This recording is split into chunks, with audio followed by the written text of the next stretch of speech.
Olá, meus amados irmãos, a paz do Senhor a todos, aos meus queridos internautas, amigos, pastores, meus queridos irmãos e irmãs em Cristo Jesus.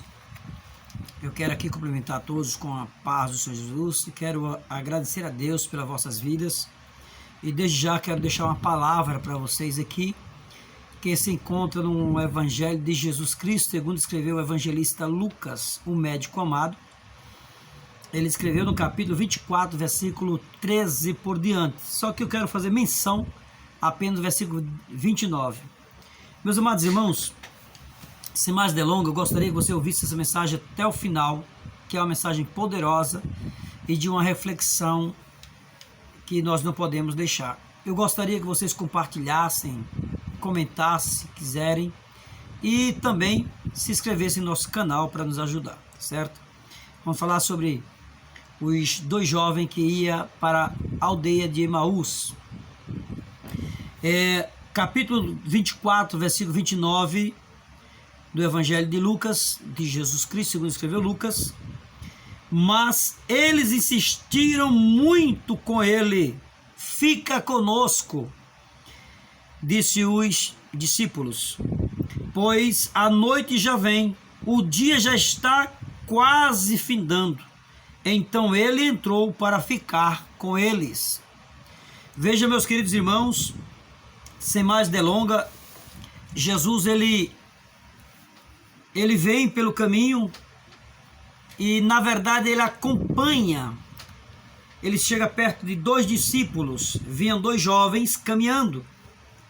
E esses dois vinham caminhando, discutindo entre eles acerca de Jesus, o Cristo, o que havia de ressuscitar ao terceiro dia.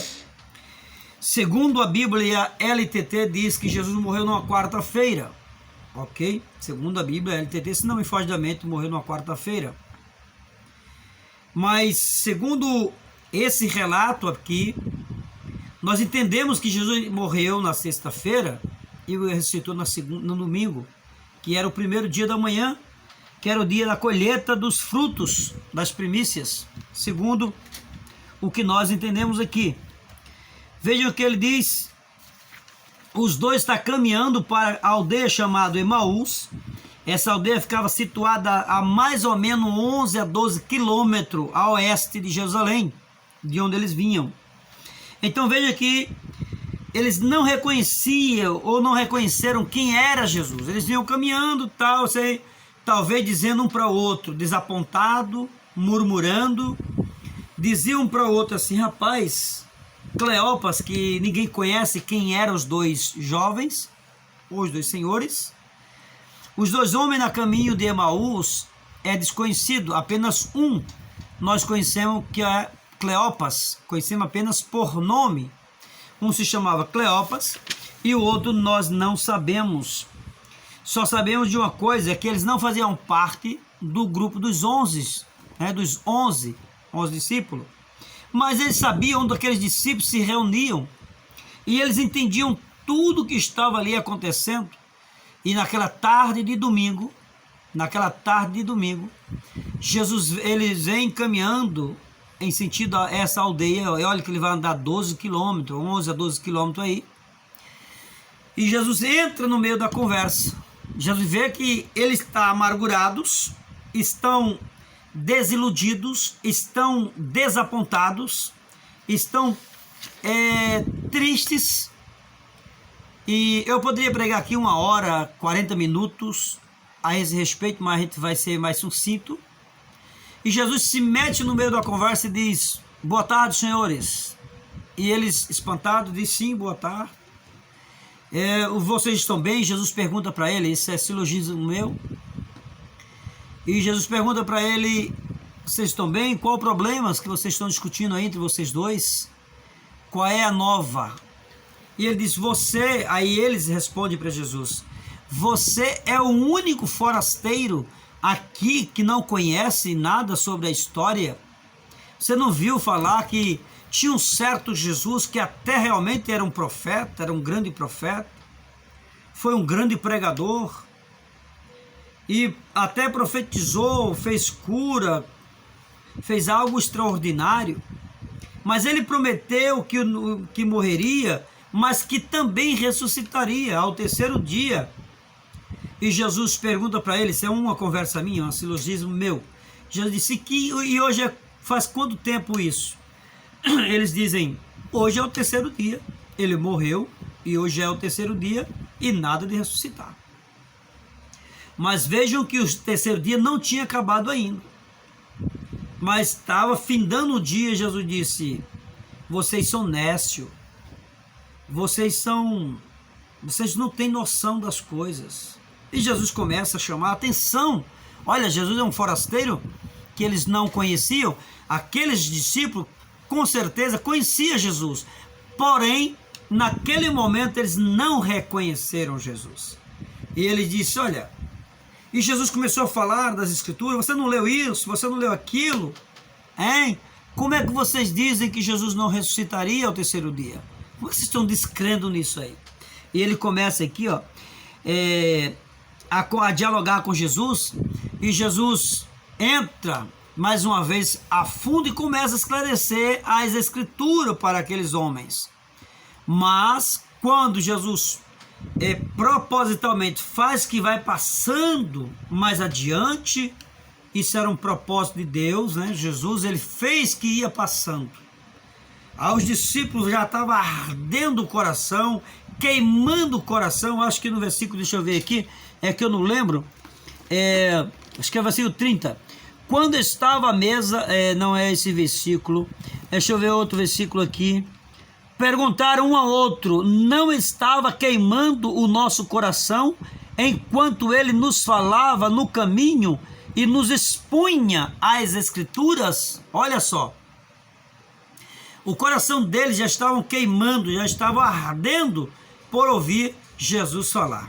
E na verdade o salmista disse que quando ele estava meditando na palavra de Deus, ateou-se um fogo no seu coração, a sua alma aqueceu, houve uma fogueira dentro do salmista quando ele meditava na palavra de Deus. E não foi diferente com aqueles dois no caminho de Emaús. E quando Jesus faz que vai passando direto, eles dizem, Senhor, já está tarde, o dia já está findando, a noite está chegando, está escurecendo. Então Jesus, fica conosco essa noite, passa a noite conosco, vamos jantar conosco, de manhã o senhor segue viagem. E Jesus olhou para ele e disse, bom convite, muito obrigado, eu vou aceitar o convite de vocês. Primeiro, Jesus, ele nunca rejeita um convite quando você o convida para sua casa. Convide Jesus para a sua casa, para a sua vida, para os seus negócios, e Jesus vai te agradecer e te abençoar. Uma coisa interessante, meus amados irmãos, que aquele jovem estava triste, e essa tristeza, sentida pelo crente, quando exclama, muitas vezes a alma angustiada. Sabemos que existe vários tipos de tristeza, mas é algo muito forte. E aqueles discípulos estavam tristes, porque a maior tristeza da alma do homem é a falta da presença de Jesus. Nós vimos aqui que aquele jovem estavam tristes, e há também uma tristeza muito grande. Existe várias tristezas. Tristeza quando nós perdemos alguém, um amigo, quando nós perdemos um ente querido, quando nós perdemos um concurso, quando nós perdemos um emprego. Tudo isso é tristeza. Tristeza quando o time de alguém perde, ele fica triste, fica abatido, porque perdeu seu time, perdeu seu emprego, perdeu isso, perdeu aquilo. Tudo isso é uma tristeza que abate na vida do homem. O homem vai com aquela expectativa que vai ganhar e de repente ele perde. Isso aí é uma tristeza grande. Mas a maior tristeza é a tristeza quando nós perdemos a presença de Jesus. Veja que Maria Madalena, no capítulo 20, eu acho, e versículo 13 de João, Maria Madalena vai ao túmulo para ver se há uma possibilidade de balsamar o corpo de Jesus, ou ir levar as especiarias, como de costume, e lá chegando, ela não encontra o corpo de Jesus, ou seja, ela vê o sepulcro aberto. Uma coisa interessante que devemos notar é por que o sepulcro estava aberto. Precisava abrir o sepulcro para Jesus sair? Não. Não era necessário abrir o sepulcro para Jesus sair, mas era necessário abrir o sepulcro para que os discípulos entrassem e constatassem que Jesus não estava lá. É por isso que o sepulcro abriu, para que as pessoas constatassem que Jesus não estava lá. E quando Maria se chega ali que não vê o corpo de Jesus, começa a se desesperar, a se angustiar, a se entristecer e exclamar: onde puseram meu Jesus? Onde colocaram o corpo do meu mestre? E o hortelã, ou seja, o próprio Jesus, chegou e disse: Maria, não chores, estou vivo, sou eu. E ela abraça, agarra, segura, e ele disse: me solte, eu preciso ir, mas avise meus irmãos. Então, meus queridos irmãos, eu não vou pregar, só uma reflexão. Outra coisa interessante é que os discípulos partem para Emaús. E o que nós notamos aqui no versículo 29, o próprio discípulo disseram, os próprios Cleopas e seu amigo disseram: já está findando o dia. Ou seja, era a hora do crepúsculo. Veja que há uma metáfora aqui nessa passagem. Por quê? Porque os crentes não andam para o crepúsculo.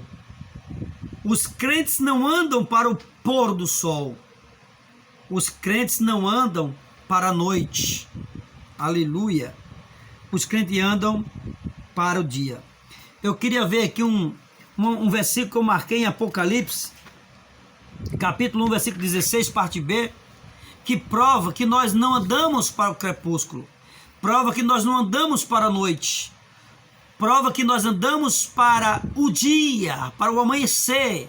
Andamos em direção ao sol nascente, ao sol resplandecente, que é Deus, que é Jesus. Então o nosso sol resplandecente é Cristo. Então a direção que o crente anda se chama Cristo. É essa a direção do crente. Não é para Emaús, não é ao crepúsculo, não é a hora do acaso, não é a hora nós caminhamos para a escuridão, não caminhamos para as trevas, caminhamos para a luz. É por isso, meus amados irmãos, que devemos estar alerta, atento, porque muito em breve esse Jesus glorioso, esplendoroso, vai voltar para nos resgatar, para levar para Ele mesmo. Meus amados irmãos, eu quero findar aqui, porque o texto é grande. Se nós fôssemos pregar nesse versículo 29, nós pregaríamos pelo menos uma hora, pregaríamos uma hora no versículo 29, tá bom? Então que Deus abençoe, que Deus nos guarde, e saibamos que as nossas tristezas, as nossas angústias, as nossas tribulações, nossos problemas serão supridos, serão evacuados de nossas vidas, serão expulsos, expelidos de nossas vidas, quando convidamos Jesus para estar conosco. As lutas vêm, as dores vêm, a circunstância amarga vem, as pedradas vêm, as perseguições vêm, as calúnias vêm, mas quando nós convidamos Jesus, Ele também vem. E quando Jesus chega, a tristeza sai, a angústia sai, a dor sai, tudo sai, porque a presença de Deus, ela é grande e grandiosa em nossas vidas. Se não me foge da mente, no capítulo 16, versículo 11 do salmista, do Salmo de Davi, ele diz que na presença de Deus há abundância de alegria. Então, se a alma está sedenta, chorosa, tristonha, convide Jesus. Convide Jesus para o que você quiser. Jesus, eu quero convidar o Senhor para a minha empresa. Eu quero que a minha empresa se expanda, minha empresa melhore. Convide Jesus. Senhor, eu quero que a minha vida melhore, Jesus. Eu quero que a minha vida seja uma outra vida, tenha um outro rumo, outra história. Convide Jesus. Mas também siga Jesus. Obedeça a Jesus e a sua vida mudará com certeza. Então que Deus em Cristo vos abençoe e saiba que a presença de Jesus, a ausência da presença de Deus é a maior tristeza que o homem pode sentir. Se o homem tem Jesus na vida, ele tem toda a alegria que ele necessita. Se você tem Jesus no coração, você tem tudo o que você precisa. Se você não tem Jesus, você não tem nada. Você pode ter tudo materialmente falando, mas você é uma pessoa triste e abatida. A sua vida é uma lacuna, a sua alma é um vazio, mas com a presença de Deus, Pai, Deus Filho, Deus Espírito Santo, a sua vida será uma bênção. Que Deus nos abençoe, compartilhe esse vídeo e orem por nós, em nome de Jesus.